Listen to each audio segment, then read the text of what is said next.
కృష్ణానదికి వరద పెరగడంతో తీర ప్రాంత ప్రజలను అలర్ట్ చేశారు అధికారులు. కొల్లాపూర్ నియోజకవర్గ రెవెన్యూ పోలీసు అధికారులు అప్రమత్తమయ్యారు. కొల్లాపూర్ పెంట్లవెల్లి మండలాల్లోని కృష్ణ తీర ప్రాంత గ్రామాల్లో ప్రజలు మత్స్యకారులు అప్రమత్తంగా ఉండాలని హెచ్చరికలు జారీ చేశారు.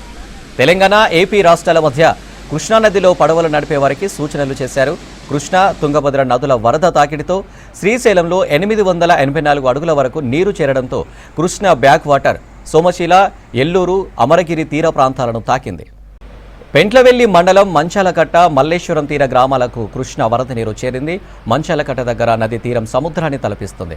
తెలంగాణ ఏపీల మధ్య బోట్ల రాకపోకలు బంద్ చేశారు. కృష్ణానదిలో తుంగభద్ర నది కలిసే ప్రాంతం నుంచి దిగువకు వరద ఉధృతి పెరుగుతుంది. మంచాలకట్ట, మల్లేశ్వరం, సోమశీల, మాధవస్వామి నగర్ నుంచి ఏపీలోని నెహ్రూ నగర్, ముచ్చుమర్రి, పగిడాల, జానాల, సిద్ధేశ్వరం తీర ప్రాంత గ్రామాలకు బోట్ల ప్రయాణాలు ఆపాలని కొల్లాపూర్ ఆర్టీఓ నాగరాజు, పోలీసులు బోట్ల యజమానులను హెచ్చరించారు.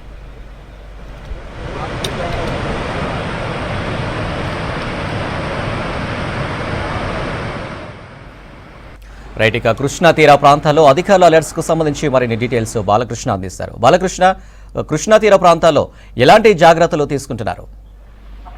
అనిల్, కృష్ణా తీర ప్రాంతాలను అధికారులు అప్రమత్తం చేశారు. ఎందుకంటే కృష్ణానదిలో వరద ప్రభావం కొట్టెత్తుంది. దాదాపు 3 లక్షలకు పైగా క్యూసెక్లు వస్తుంది. ఇప్పటికీ దాదాపు 15 రోజుల నుంచి కూడా వరద ప్రభావం కంటిన్యూ అయితేనే ఉంది.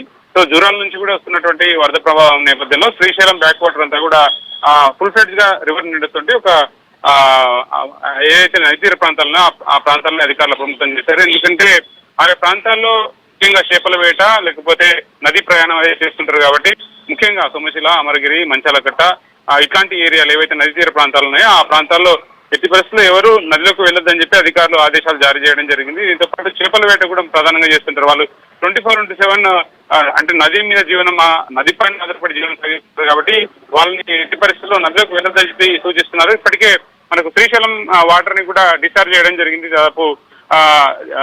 దాదాపు 2 రోజుల నుంచి వరద ప్రభావం కొనసాగుతూ వస్తున్న నేపథ్యంలో శ్రీశైలం నుంచి కూడా డిశ్చార్జ్ మొదలైంది కాబట్టి వస్తున్న నేపథ్యంలో అధికారులు అయితే అప్రమత్తమయ్యారు. కృష్ణా బేసిన్ అంతా కూడా మనకు కృష్ణా పర్యాయ ప్రాంతం దాదాపు ఉమ్మడి మామూలు జిల్లాలో 300 కిలోమీటర్లు ఉంటే ప్రతి చోట కూడా అధికారులు అప్రమత్తం చేయడం జరిగింది. ముఖ్యంగా నదీ తీర ప్రాంతాలని ముఖ్యంగా అలర్ట్ చేయడం జరిగింది. ఎవరు నదిలోకి వెళ్ళొద్దని చెప్పి సూచిస్తున్నారు. ఎందుకంటే అటు తెలంగాణకు, ఆంధ్రాకు లింక్ గా ఉన్నటువంటి వారధిగా ఉన్నటువంటి కృష్ణా నదిని దాటుకుంటూ అటువైపు వెళ్లే ప్రయత్నం చేస్తారు కాబట్టి ఎట్టి పరిస్థితిలో నది ప్రయాణం చేయొద్దు, నదిలోకి వెళ్ళొద్దని చెప్పి అధికారులు సూచించడం జరిగింది.